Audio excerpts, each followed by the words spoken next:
ক্ষমতাচ্যুত সাবেক প্রধানমন্ত্রী শেখ হাসিনাকে ফেরত চেয়ে বাংলাদেশের দেওয়া চিঠি পরীক্ষা করে দেখছে ভারত। বিচারিক ও অভ্যন্তরীণ আইনি প্রক্রিয়ার অংশ হিসেবে বিষয়টি পরীক্ষা করে দেখা হচ্ছে বলে জানায় দেশটি। বুধবার ভারতের পররাষ্ট্র মন্ত্রণালয়ের মুখপাত্র রণধীর জয়সওয়াল রাজধানী নয়াদিল্লিতে সংবাদ সম্মেলনে এই কথা বলেছেন। এক সাংবাদিকের প্রশ্নের জবাবে জয়সওয়াল বলেন, চলমান বিচারিক ও অভ্যন্তরীণ আইনি প্রক্রিয়ার অংশ হিসেবে অনুরোধটি পরীক্ষা করে দেখা হচ্ছে। আমরা শান্তি, গণতন্ত্র, অন্তর্ভুক্তি এবং স্থিতিশীলতা সহ বাংলাদেশের জনগণের সর্বোত্তম স্বার্থের বিষয়ে অঙ্গীকারবদ্ধ। এ লক্ষ্য অর্জনে আমরা অব্যাহতভাবে সব অংশীজনের সঙ্গে গঠনমূলকভাবে যুক্ত থাকব। এদিকে নয়াদিল্লিকে দেওয়া চিঠির বিষয়ে আজ পররাষ্ট্র উপদেষ্টা মোহাম্মদ তৌহিদ হোসেন বলেন, শেখ হাসিনাকে ফেরত চেয়ে পাঠানো চিঠির জবাব এখনও আসেনি।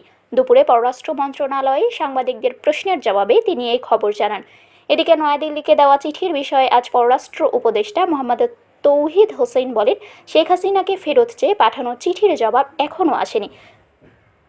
কোন প্রক্রিয়ায় ভারতে চিঠি পাঠানো হয়েছে সেই প্রশ্নের জবাবে পররাষ্ট্র উপদেষ্টা বলেন, নোট ভার্বাল কূটনৈতিক পত্র আমাদের মিশনের মাধ্যমে ওদের পররাষ্ট্র মন্ত্রণালয়ে পাঠানো হয়েছে।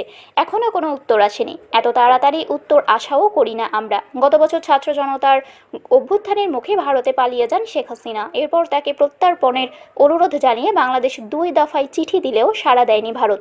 এর মধ্যে 17 নভেম্বর আন্তর্জাতিক অপরাধ ট্রাইব্যুনালে গত বছরের ওই আন্দোলনের সময় সংঘটিত হত্যাকাণ্ডের ঘটনায় মানবতাবিরোধী অপরাধে দোষী সাব্যস্ত করে শেখ হাসিনা ও সাবেক স্বরাষ্ট্রমন্ত্রী আসাদুজ্জামান খানকে মৃত্যুদণ্ড দেন।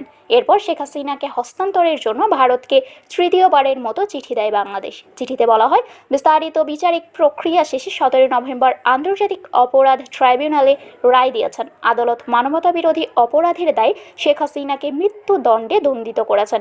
এরই পরিপ্রেক্ষিতে বাংলাদেশ 2 দেশের মধ্যে সই হওয়া প্রত্যার্পণ চুক্তি অনুযায়ী শেখ হাসিনাকে হস্তান্তরের জন্য ভারতকে আবার অনুরোধ জানাচ্ছে। এই চিঠির কোনো জবাব নয়াদিল্লি না দিলেও শেখ হাসিনাকে মৃত্যুদণ্ড দিয়ে রায় ঘোষণার পর একটি বিবৃতি দিয়েছিল ভারতের পররাষ্ট্র মন্ত্রণালয়। তাতে বলা হয়েছিল, নিকট প্রতিবেশী হিসেবে ভারত বাংলাদেশে শান্তি, গণতন্ত্র, অন্তর্ভুক্তি, স্থিতিশীলতা সহ বাংলাদেশের জনগণের সর্বোত্তম স্বার্থের বিষয়ে অঙ্গীকারাবদ্ধ।